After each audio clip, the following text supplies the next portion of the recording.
Buenos días mis queridos hermanos, como siempre es un honor para mí estar con ustedes compartiendo de este culto familiar. Espero que haya podido pasar un buen año disfrutando junto a sus seres queridos, junto a la familia y por sobre todo dedicando este nuevo año a nuestro Señor, a conocerlo cada día más, a crecer en gracia e ir madurando a la estatura del varón perfecto, nuestro Señor Jesucristo. Quiero invitarlos a que se estén preparando su corazón, busque su Biblia, porque hoy comienza una nueva serie de predicaciones. Esta serie tiene por título Los mensajeros de Dios y su mensaje, y es una serie basada en los profetas menores del Antiguo Testamento. Entonces, por algunos domingos estaremos estudiando la vida y el mensaje central de los profetas menores. Hoy corresponde el primero de los profetas menores, Oseas. Entonces voy a invitarlos a que abran sus Biblias en el libro de Oseas, capítulo 1, versículo 1 al 7. Tómese su tiempo, busque su Biblia, tome un lápiz, una hojita para que pueda anotar y vamos a dar comienzo a nuestro sermón, leyendo Oseas capítulo 1, versículos 1 al 7, que dice así: Palabra de Jehová que vino a Oseas, hijo de Beeri, en días de Usías, Jotam, Acaz y Ezequías, reyes de Judá, y en días de Jeroboam, hijo de Joás, rey de Israel. El principio de la palabra de Jehová por medio de Oseas, dijo Jehová a Oseas: Ve, tómate una mujer fornicaria e hijos de fornicación, porque la tierra fornica apartándose de Jehová. Fue pues y tomó a Gomer, hija de Diblaim, la cual concibió y le dio a luz un hijo, y le dijo Jehová: Ponle por nombre Jezreel, porque de aquí a poco yo castigaré a la casa de Jehú por causa de la sangre de Jezreel, y haré cesar el reino de la casa de Israel. Y en aquel día quebraré yo el arco de Israel en el valle de Jezreel. Concibió ella otra vez y dio a luz una hija, y le dijo Dios: Ponle por nombre Loruama, porque no me compadeceré más de la casa de Israel, sino que los quitaré del todo. Mas de la casa de Judá tendré misericordia, y los salvaré por Jehová su Dios. Y no los salvaré con arco, ni con espada, ni con batalla, ni con caballos, ni jinetes. Oremos a nuestro Dios. Amado Señor, te damos infinitas gracias por tu misericordia. Te damos gracias porque podemos leer tu palabra, preparar nuestros corazones, Señor, para que ella hable a nuestra vida. Tú convéncenos de pecados, Señor. También aliéntanos si estamos en medio de necesidades, de persecuciones, de tristezas en nuestra vida. Ayúdanos, Señor, a mirarte a ti.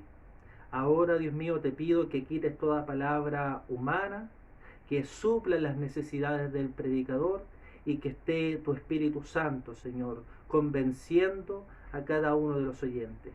Gracias te damos, Señor, por todo. En el nombre de Jesús. Amén. Quiero que puedan saber que el tema de estos pasajes, el tema de este sermón, es el amor de Dios en medio de nuestra infidelidad. Quiero entonces invitarlos a que podamos observar los primeros versículos referente a la vida de Oseas. Dice así: Palabra de Jehová que vino a Oseas, hijo de Beeri, en días de Usías, Jotán, Acaz, Ezequías, reyes de Judá, y en días de Jeroboam, hijo de Joás, rey de Israel. Para poder comprender nuestra historia, es necesario que sepamos primeramente quién fue el profeta Oseas. Este fue un profeta del Antiguo Testamento, el primero del grupo de los llamados profetas menores, de los 12 profetas menores, que son llamados así porque son más breves, porque son más cortos sus libros, no por la importancia que tengan, ya que toda palabra es inspirada por Dios y tiene igual importancia, aunque tenga solamente 2 capítulos, 3 capítulos. Es palabra de Dios. Oseas entonces nació en el año 800 a.C.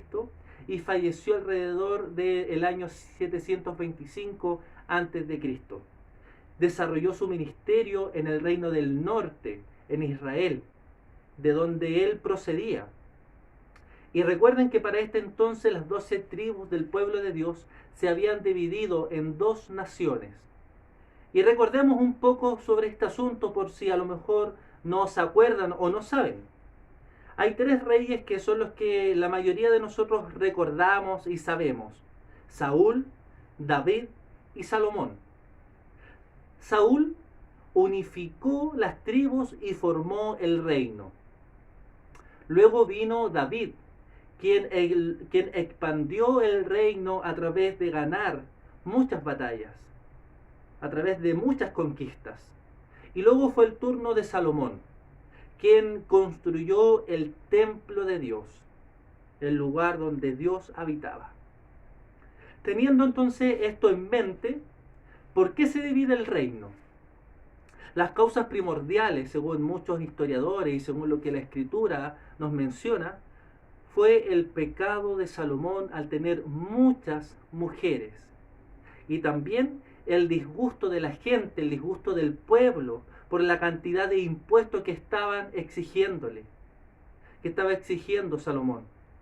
Y esto fue el principio del problema, pero se agravó, se endureció mucho más con el sucesor de Salomón. ¿Y quién era este sucesor de Salomón? Su hijo Roboam. A Roboam debían ungirlo como rey, y cuando estaban a punto de ungirlo como rey, aparece un personaje que había trabajado con su padre Salomón llamado Jeroboam. Y este le reclama a Roboam, diciéndole que los impuestos estaban demasiado altos y que los trabajos agrícolas para el pueblo eran demasiado pesados y hacían padecer al pueblo. ¿Y ustedes qué creen que hizo Roboam?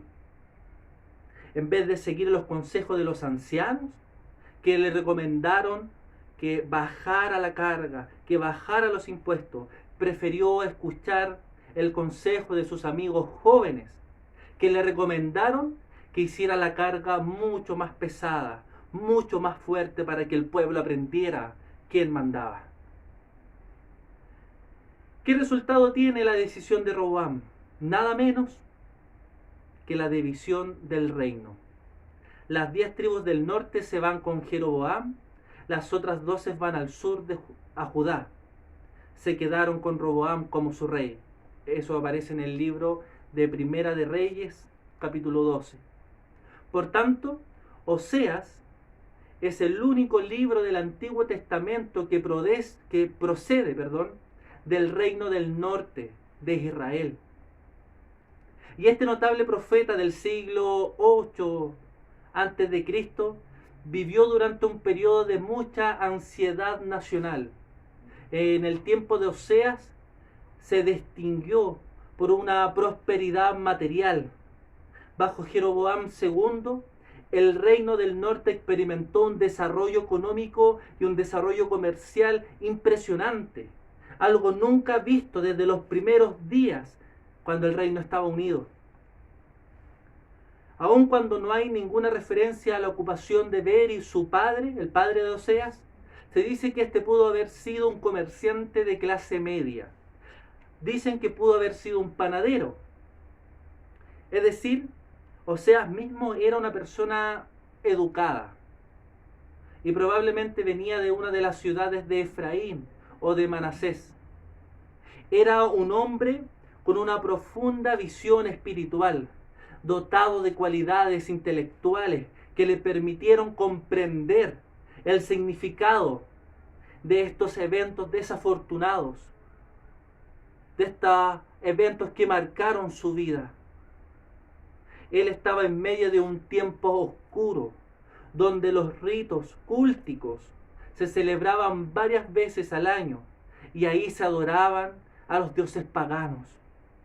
Se caracterizaban por las borracheras, por la prostitución ritual, por actos de violencia, por indulgencia en forma de adoración paganas y santuarios. Oseas comenzó su ministerio en el tiempo en que las cosas eran políticamente exitosas, económicamente prósperas, pero el pueblo no buscaba del Señor, no buscaba de Dios de la manera que debían buscarlo por el pacto hecho en Sinaí. La adoración de Israel era todo lo opuesto a lo que Dios deseaba de su pueblo. El pacto realizado en Sinaí hacía hincapié en la adoración exclusiva al Señor como único Dios. El pueblo de Israel debía ser una nación santa, una nación separada, una nación exclusiva para la adoración de Dios, el único Dios verdadero. Sin embargo, la vida religiosa del pueblo bajo este pacto se había degenerado hasta el punto, mis hermanos, de identificarse con la desvergonzada e inmoral adoración de las deidades cananeas paganas.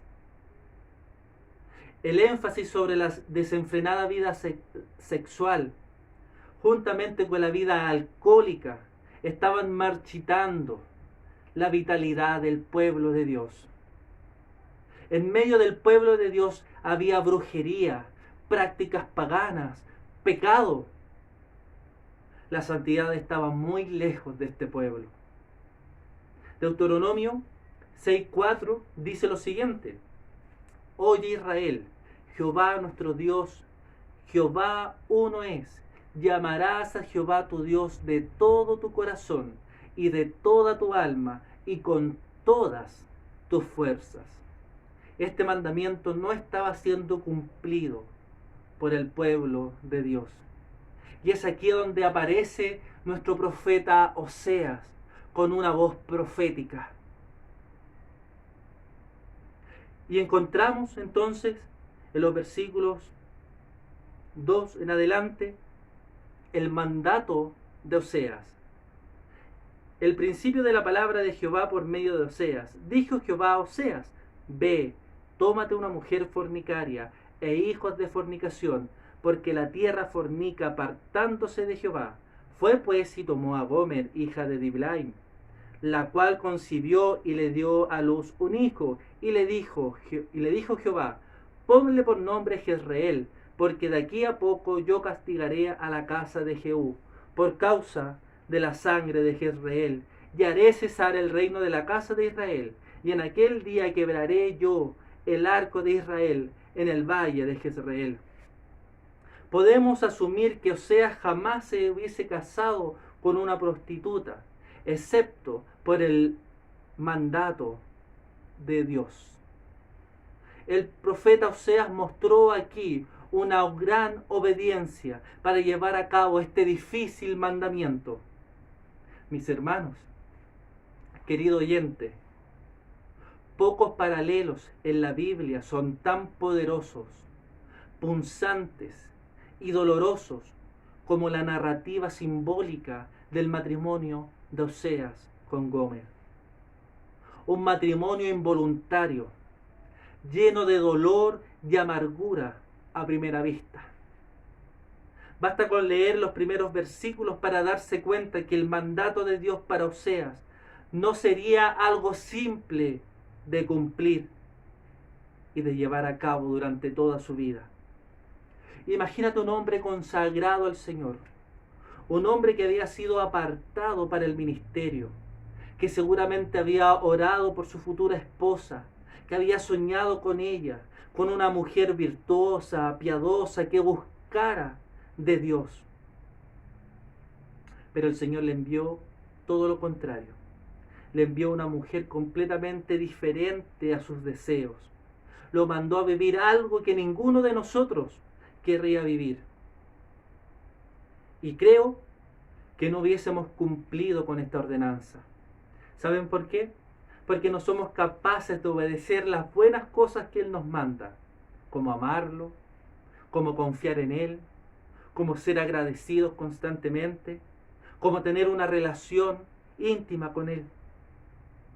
Imagínate que hubiésemos hecho con esta ordenanza. que es tan dura. Pero no te equivoques. Esta historia, esta terrible historia, no está centrada solamente en lo que el profeta Oseas tuvo que enfrentar. El enfoque correcto no es mencionar el carácter bondadoso, perdonador y reconciliador de un siervo del Señor. Tampoco esta historia está enfocada únicamente en la perversión de Gomer, sino que esta historia, un poco chocante para nuestra cultura, un poco chocante para nuestra realidad, algo detestable para nuestra comodidad, es una historia con un mensaje extraordinario, con un mensaje profundo, más allá de lo que nosotros podríamos comprender a primera vista. Es una historia sobre Cristo y nosotros. Cuando comprendemos el verdadero sentido, el enfoque correcto de este relato, dejamos de sentirnos mal por Oseas, dejamos de sentirnos mal por Gomer, porque entendemos que este matrimonio es un espejo distorsionado de la gran historia de Dios con su pueblo.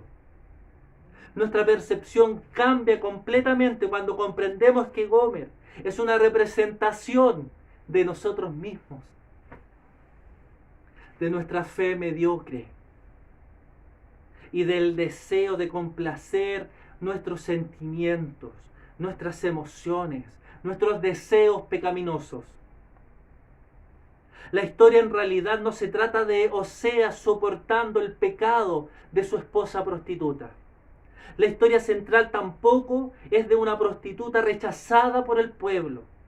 La historia es acerca de ti y de mí, ofendiendo una y otra vez a un Dios santo, a nuestro esposo, a nuestro Señor. No es solo una historia para hacer la teleserie, es una representación de nuestra pecadora historia con Dios. El libro de Oseas no se trata sobre las angustias de Oseas, sino que se trata de las angustias de Cristo al amar incondicionalmente a su iglesia.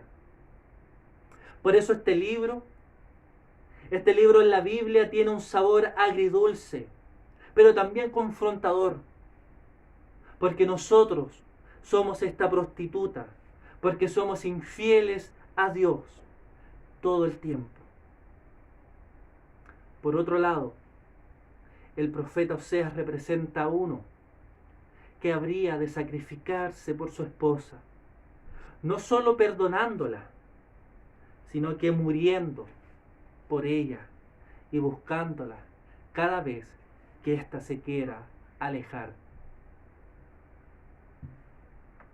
El propósito de Dios para el matrimonio de Oseas es ilustrar a Israel y a nosotros su gran fidelidad en respuesta a nuestra gran infidelidad.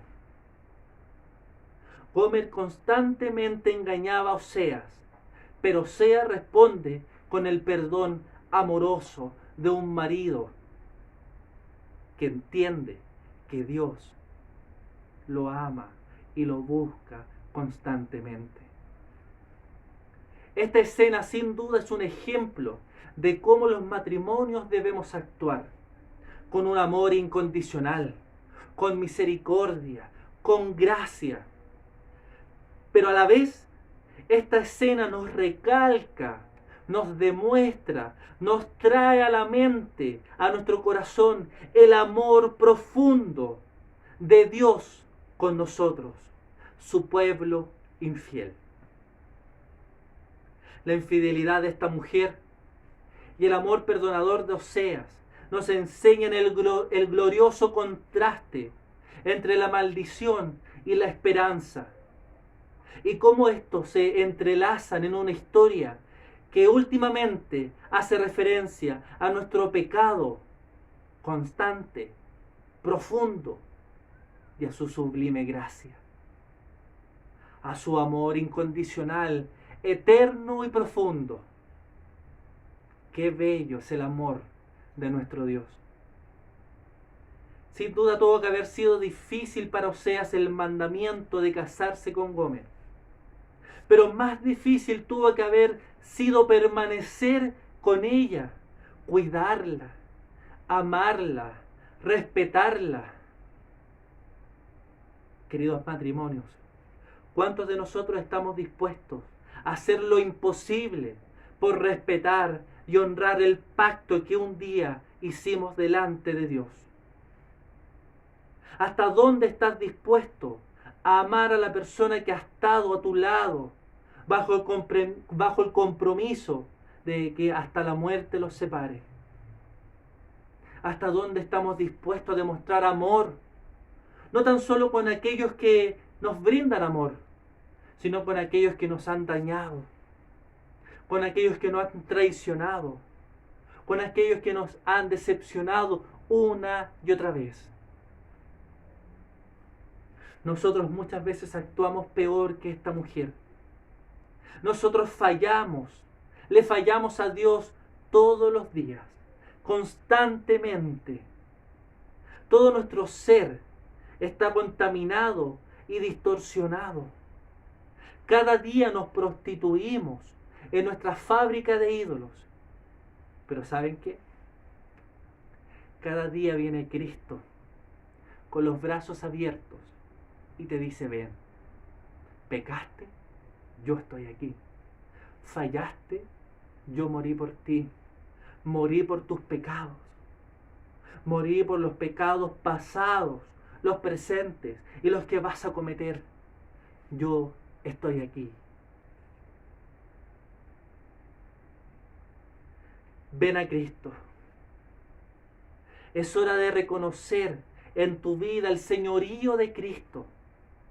Todo ídolo que persigue tu corazón es una infidelidad para nuestro Dios.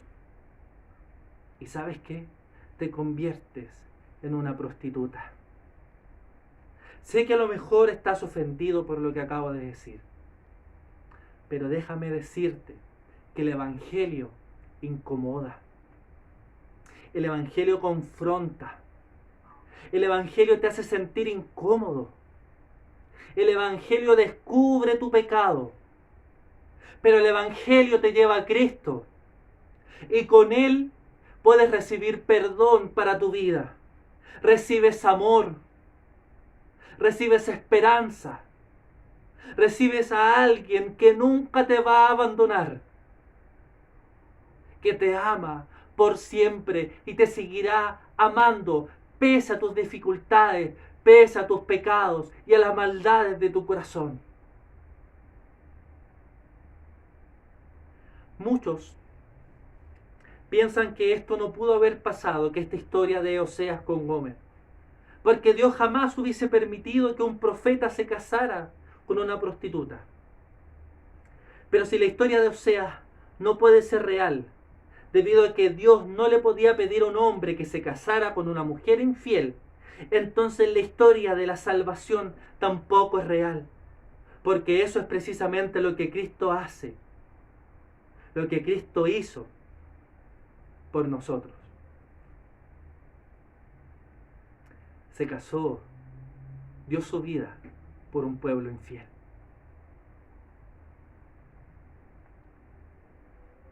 Pero tenemos esperanza.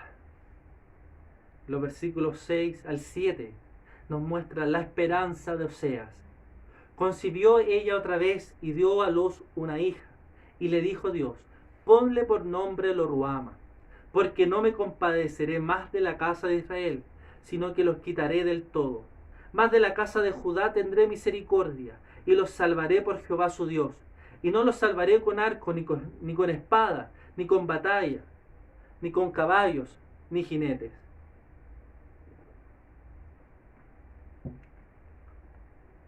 Lo-ruhama significa sin misericordia. El nombre de esta hija le recordaría a Oseas y a todos los demás de un juicio y de un exilio venidero. Pero también recordaría la misericordia de Dios en medio del castigo. Dice, más de la casa de Judá tendré misericordia. El ejército de Asiria que destruyó a Israel también atacó a Judá, pero a ellos no lo conquistaron, no lo derrotaron. En lugar de eso, se dice que Dios milagrosamente peleó por parte de Judá en contra de los asirios, matando a 185.000 soldados en el mismo campamento de los asirios en una sola noche. La gracia de Dios es una vez más el punto clímax del relato.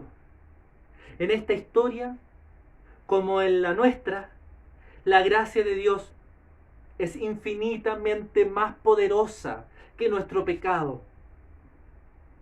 Hermanos, querido oyente, sin Cristo estamos atrapados en nuestro pecado, sumergidos en él, muertos en delitos y en pecados, trastornados, encadenados, sirviendo al Señor de las tinieblas.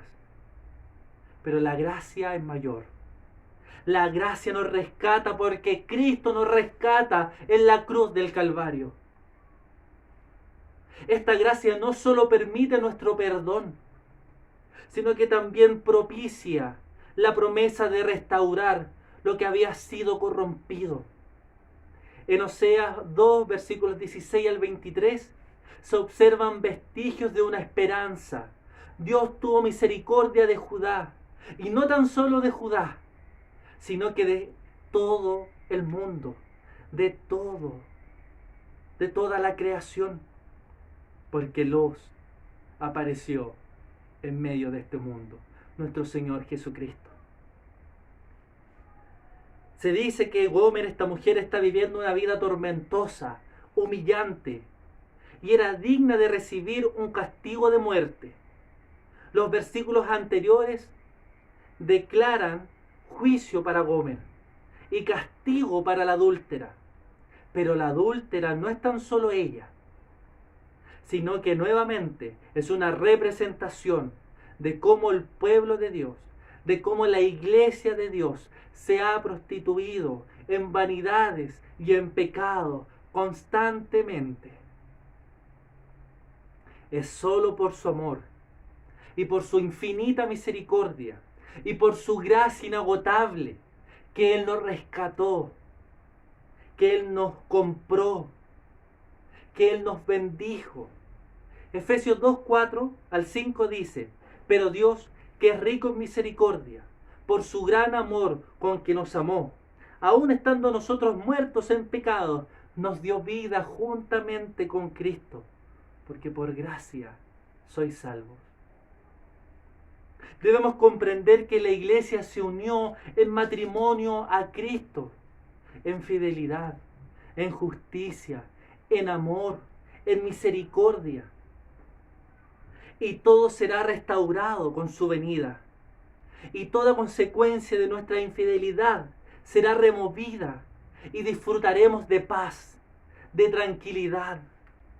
Y por sobre todo, disfrutaremos porque está nuestro esposo presente, nuestro Señor Jesucristo, nuestro amado. Como iglesia deseamos, como cristianos deseamos que Cristo venga para estar con Él. En Oseas vemos un vistazo a la gloriosa historia de redención en la persona de Cristo, 800 años antes de su venida. Oseas se trata de nuestro pecado, pero principalmente se trata de la gracia que hay en Jesús para perdonar nuestros pecados a través de su sacrificio en la cruz. Dios muestra su gran fidelidad en la persona de Oseas. Pero esta historia también es un llamado a serle fiel y a corresponder su amor por nosotros. Oseas 3, versículo 1 dice, me dijo otra vez Jehová, ve, ama a una mujer amada de su compañero, aunque adúltera, como el amor de Jehová para con los hijos de Israel, los cuales miran a dioses ajenos. Si fue difícil para Oseas casarse con Gomer, cuánto más difícil es tener que ir a buscarla porque ella andaba con sus amantes y se había hecho esclava de sus amantes.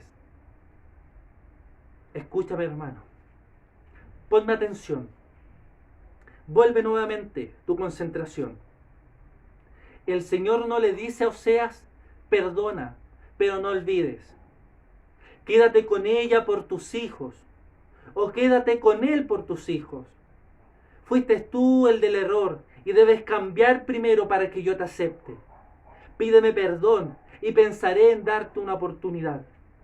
El Señor le dice a Oseas: ama a tu mujer, ama a esta pecadora, ámala a pesar de sus errores, ámala aunque se haya prostituido, ámala aunque ahora esté con otros hombres. El Señor le dice: búscala, ámala, rescátala, como yo lo hago con el pueblo, con mi pueblo, con mi iglesia. Este evento, esta historia es maravillosa. ¿Saben por qué? Porque podemos entender que el Señor te busca, que el Señor te ama, que el Señor te rescata de tus pecados, de la prisión del pecado y de la oscuridad. No pierdas el tiempo y arrepiéntete de tus pecados. Reconoce que Cristo es Señor y Salvador. Bendito es nuestro Salvador, nuestro Señor, que nos ama a pesar de nuestra debilidad, de nuestras equivocaciones constantes, a pesar de nuestras faltas, a pesar de que nos prostituimos con ídolos y amantes. Oseas es el ejemplo que tenemos para imitar. ¿Te has dado cuenta que en ningún momento reclamó? En ningún momento dijo: no, Señor, ¿por qué lo tengo que hacer yo? ¿Por qué a mí? Él con toda humildad y comprensión obedeció al Señor porque entendía que él debía demostrar el amor de Dios para un pueblo idólatra, adúltero, ofensivo, provocativo, pero pueblo de Dios. Y Dios es fiel a su pacto, es fiel a sí mismo y por lo tanto es fiel a nosotros. Oseas tuvo que pagar un precio por ella, por su esposa que se había escapado con amantes. Su esposa se había convertido en una esclava y Dios tuvo que hacer lo mismo. Tuvo que hacer lo mismo con nosotros, porque estábamos apartados de Él, viviendo en pecados, siguiendo los ídolos de nuestro corazón. Pero Cristo pagó con sangre en la cruz del Calvario por nosotros. Cristo nos redimió para llevarnos a Él y a su reino, al hogar celestial. Mis hermanos, podemos entonces descansar, agradecer y obedecer a nuestro maravilloso, eterno, hermoso, sublime Señor y Salvador. ¿Cuál es el desafío? Reconoce que nuestro pecado, que tu pecado es grande, que tu pecado es terrible, imperdonable a los ojos humanos, pero Dios en su misericordia te perdonó. Y no tan solo te perdonó, sino que te ama constantemente. Segundo desafío, entiende, comprende que cuando pecamos e idolatramos a los ídolos de nuestro corazón, estamos cayendo en una prostitución espiritual y estamos rompiendo la unión santa que podemos tener con un Dios amoroso, con un Dios que nos llama hijos, y nosotros podemos llamarlo a Él Abba Padre. Tercero, gózate, alégrate, descansa en la maravillosa y sublime gracia de nuestro Dios, porque Él es fiel en medio de nuestra infidelidad. Que el Señor te bendiga, querida iglesia. Que el Señor te guarde de todo mal y haga que esta palabra quede en tu corazón y puedas meditar en ella. Que el Señor te bendiga grandemente. Un abrazo a la distancia. Bendiciones.